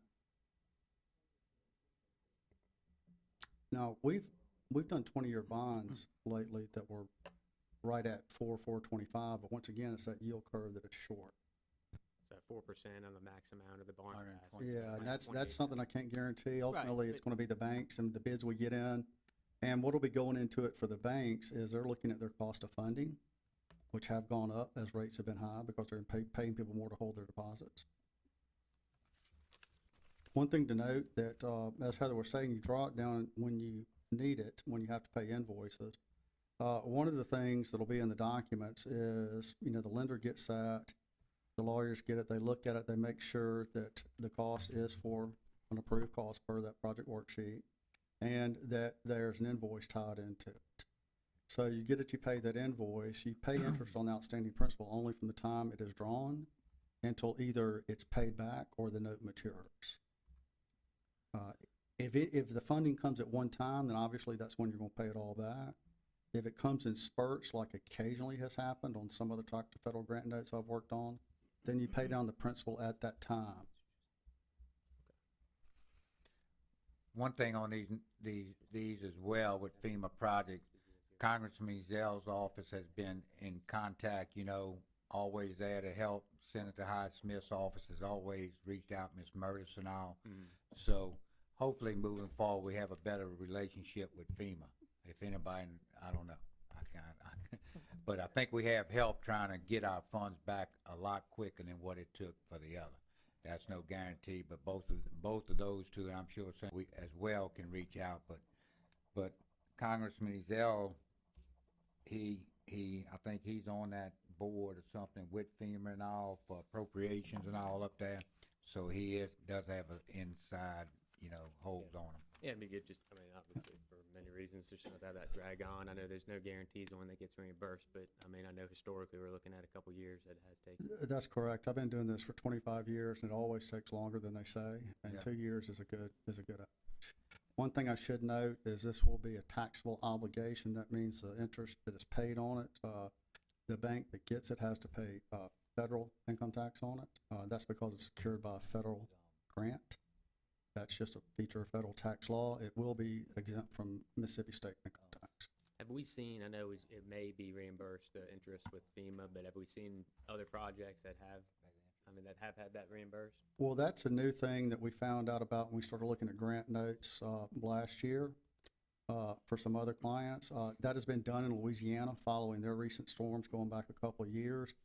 However, Louisiana is in a different FEMA district, and that makes a difference apparently. So we're aware, and that is confirmed. One of Heather's partners confirmed that with some folks in Louisiana. We know it's been done over there, so we're going to try to get it done here. That has not been the case in the past. Going back to when I got into this business, interest was not a reimbursable cost, so hopefully we'll be able to do that this time. So that's why we're emphasizing that may. The other comment I would just make, and the reason for this, for using the grant anticipation loans, because you've got to front 100% of the project, Mhm. so the entire 3.4 whatever and change, and wait to get reimbursed. So, Mike, Unlike this is- all of our other projects, This is the 497. Let me see, I can look at it and tell you. not on this. It appears to be. Yeah, it says, So- So unlike our Go Mesa, Gulf Coast Restoration Fund, Tidelands, most of our other grants, we can submit monthly and get reimbursed fairly quickly, Okay, I which was puts looking at cash it back in the coffers, and then we can keep paying bills. On this one, we've got to wait until they pay us. Yeah, I mean, we know, So, I mean, we've yeah, had I this just one, wanna- we know it needs to get done. I mean, it's high need. On the, another question, on the motion we're looking at, would it be more prudent to actually have the referencing the project worksheet number 00497, because on here it says for which, various projects for which grant commitments have been received. So It do we is, wanna it is in paragraph 1 of the resolution. So the resolution, that is just a summary of the resolution. Your resolution is that entire paragraph, Okay. 1 through 4, and the 8 sections under now therefore. All right. You have to clear out a good part of the harbor, huh? No, just that south end pretty much for this, along that wall down that way. And when they rebuild a ramp down there as well, we have to move that end out. Anybody got anything, John? I'm good. I'm good. I think they answered everything. Thank y'all. Okay. Thank you. All right, let's see. I'll make a motion to approve, resolution of the Marion City Council, City of Bay St. Louis, Mississippi, approving the employment of professional services in connection with the issuance of a grant anticipation note in one or more series, the note. And that's gonna be for 00497. All right, No, so, and $3.2 million. all right, so Mr. DeSalvo's, made a motion to approve resolution of the mayor and the city council of the city of Bay St. Louis, Mississippi, approving the employment of professionals in connection with the issuance of grant anticipation note in one or more series, the note, in an aggregate principal amount not to exceed $3,200,000, and to raise money for the purpose of providing interim finance for various projects for which the grants. I think it was specific, Mr. Salvo, specific to 00497. Yes. Yeah, I'm gonna put that in. I'm sorry.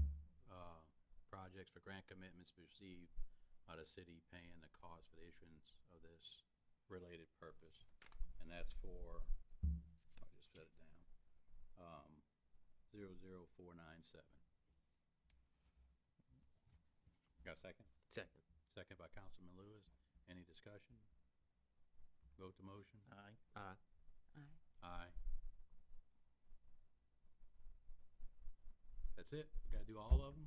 No, it's one, that's what I've been trying to explain to you. It's one it's one One motion that's approving that resolution that does all of that in one document. So your next steps on that is we will bring you back. So this is just getting the professionals engaged to do it, and hopefully at the next council meeting, if not, it might be the meeting after that will be the actual resolutions to get this thing actually done. Hopefully we'll hear from FEMA. Yes. What about the roads? Have they gave, updated on that yet or not? We haven't heard anything on the roads. That's still out there in limbo land. Okay. We did have a phone call with Moffett Nichols earlier, which was very productive, just as a start and kind of looking in some direction. So we hope to have a contract from Moffett Nichols to bring y'all back to get them in the design phase for the settlement part of the harbor. Yeah, I'd like to get that at the same time, so if you're gonna disturb the, Well, the whole thing goes, we want You want motion to to adjourn? keep everything operational at the harbor. Oh, yeah, So done. the way, looking at staging that so that the harbor doesn't have to close. So that's part of our strategy. Okay. Anybody got anything else? A motion to adjourn? Motion. Motion, Councilman DeSalvo. Second. Second, Councilman Lewis, vote the motion. Aye. Motion passes 4-0. See y'all in October. Thank you.